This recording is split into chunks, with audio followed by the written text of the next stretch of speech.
Bismillahirrahmanirrahim. Assalamualaikum warahmatullahi wabarakatuh. Perkenalkan, kami dari Universitas Islam Bandung, program studi perencanaan wilayah kota, mata kuliah pemanfaatan pengendalian ruang, ingin mempresentasikan tugas kami yang berjudul Audit Tata Ruang SWKKRS Kecamatan Kiara Condong.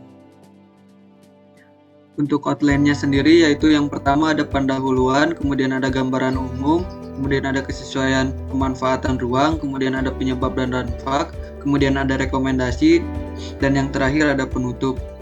Untuk kelompoknya sendiri kami terdiri dari 4 orang, yaitu saya sendiri Muhammad Ramdan, kemudian ada Fahri, ada Tiara, dan ada Alfi. Kemudian untuk pendahuluan.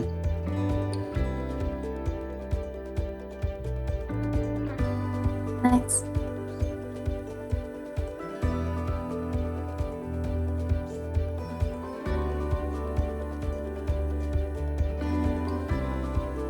Next.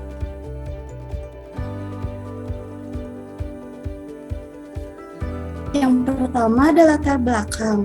Berdasarkan undang-undang yang tercantum, penataan ruang dilakukan untuk mewujudkan lingkungan aman, nyaman, dan produktif, dan juga berkelanjutan.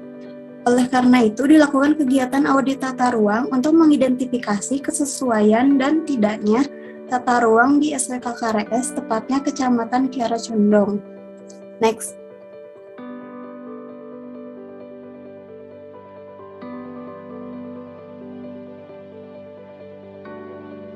Analisis kesesuaian tata ruang, menganalisis penyebab dan dampak kesesuaian maupun ketidaksesuaian tata ruang, dan merumuskan rekomendasi tindakan pengendalian pemanfaatan ruang. Next.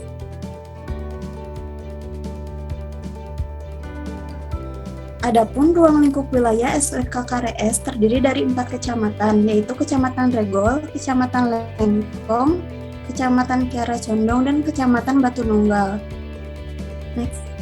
Selanjutnya, untuk ruang lingkup Kecamatan Kiara Condong terdiri dari beberapa kelurahan, diantaranya ada Kelurahan Cicahem, Kelurahan Babakan Surabaya, Kelurahan Babakan Sari, Kelurahan Kebon Jayanti, Kelurahan Sukapura, dan Kelurahan Kebon Kangkung. Next. Kemudian masuk ke gambaran umum,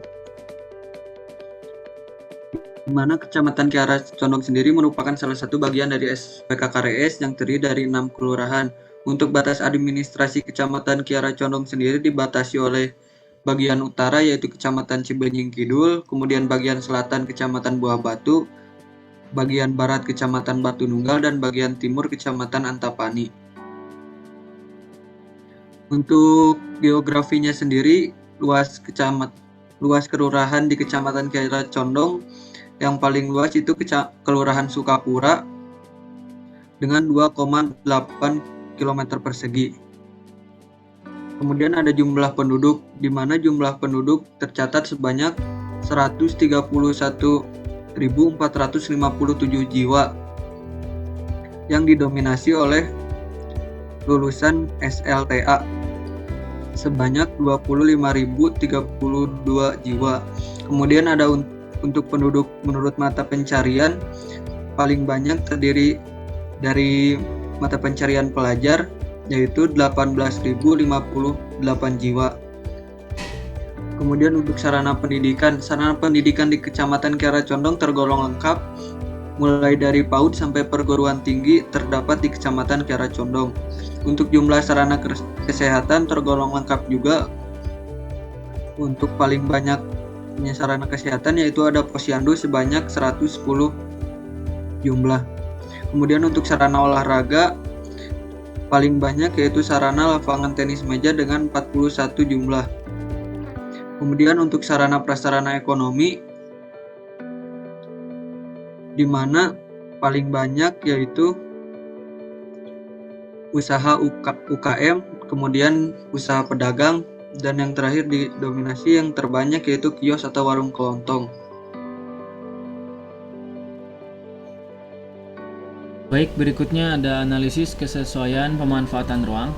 Next.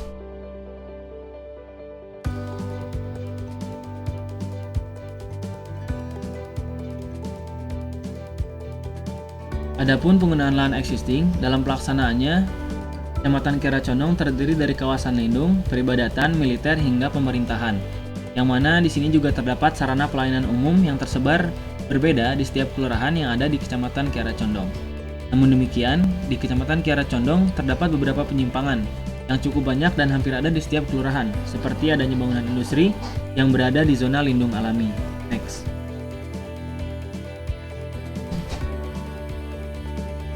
Lalu peruntukan lahan berdasarkan perencanaan tata ruang.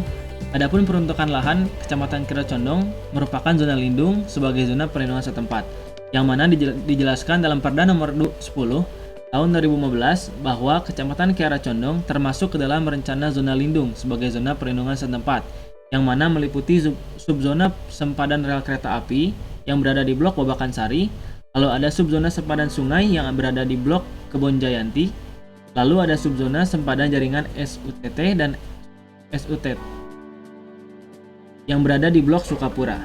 Next. Lalu boleh di next. Lalu di sini ada analisis kesesuaian pemanfaatan ruang yang mana diketahui bahwa luasan kawasan lahan menyimpang yang berada di Kecamatan Kiara Condong berjumlah seluas 143 hektar. Lalu dari analisis kesesuaian pemanfaatan ruang di sini terdapat beberapa kawasan yang dapat dilihat pada gambar berikut. Next.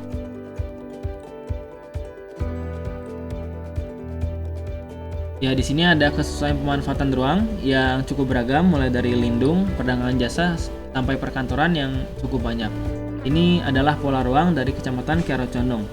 Next.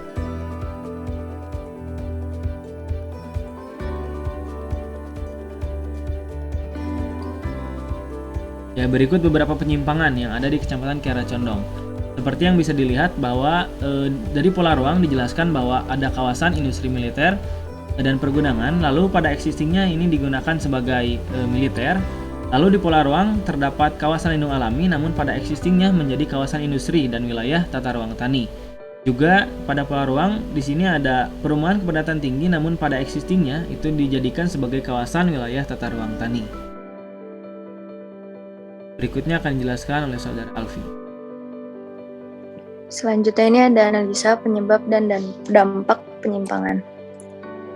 Next, ada penyebab dari penyimpangannya ini. Yang pertama, kurangnya peran aktif masyarakat dalam memonitoring pemanfaatan ruang.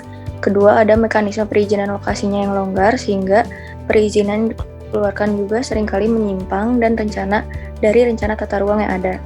Yang ketiga ini kurangnya penerapan perangkat insentif dan disinsentif untuk mewujudkan rencana tata ruang. Ilustrasinya itu misalnya seperti kawasan lindung, maka seoptimal mungkin seharusnya berbagai program pembangunan yang mengarah kepada kawasan lindung itu dialokasikan. Selanjutnya, ada dampak dari penyimpangannya. Yang pertama ini ada terjadinya kerusakan lingkungan. Ini tuh bisa menghasilkan polusi seperti limbah dan sampah. Kemudian ada penggunaan air untuk industri juga bisa menyebabkan kekeringan. Kemudian ada menimbulkan gangguan kesehatan dari limbah yang dihasilkan industri ini bisa berbahaya pada kesehatan manusia, misalnya limbah asap. Kemudian ada menyebabkan konversi lahan menjadi kawasan industri. Pembangunan kawasan industri ini menyebabkan lahan pertanian berkurang dan produksi pangan akan berkurang pula, dan akan menyebabkan harga bahan pangan terutama beras ini menjadi naik. Selanjutnya ada rekomendasi tindakan. Rekomendasi dari tindakan penyimpangan lahan ini, pertama ada pemberian disinsentif, yaitu program untuk mewajibkan memberi kompensasi, kewajiban memberi imbalan, dan pemberian syarat khusus lainnya.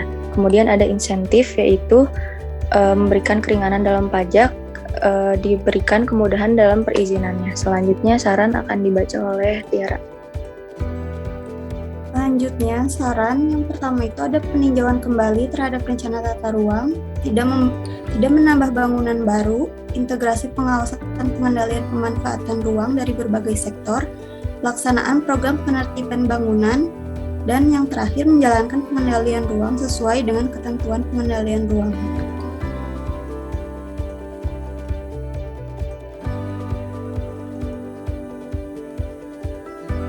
Kemudian ada kesimpulan di mana penyimpangan pemanfaatan ruang terjadi akibat kurangnya pemeriksaan dan pengendalian yang tegas terhadap penyimpangan pola ruang di Kecamatan Kiara Condong. Adapun jumlah luasan lahan penyimpangan di Kiara Condong yaitu sebanyak 143,28 hektar, sedangkan untuk luas lahan yang sesuainya yaitu ada 355,54 hektar, di mana Kelurahan Sukapura ini menjadi satu kawasan penyimpangan, yakni zona lindung yang digunakan untuk menjadi zona budidaya, yaitu diperuntukkan untuk kawasan industri dan perdagangan. Untuk pengendalian pemanfaatan pola ruang dapat dilakukan dengan stakeholder yang terkait baik pemerintah daerah, investor maupun pemangku kepentingan lain. Berdasarkan Permen PU nomor 20 tahun 2010 disebutkan bahwa pengendalian pemanfaatan ruang dilakukan dengan penetapan peraturan zonasi kabupaten atau kota dengan sanksi administrasi, sanksi perdata, dan sanksi pidana terhadap pelaku penyimpangan pola ruang. Mungkin sekian pemaparan dari kelompok kami. Assalamualaikum warahmatullahi wabarakatuh.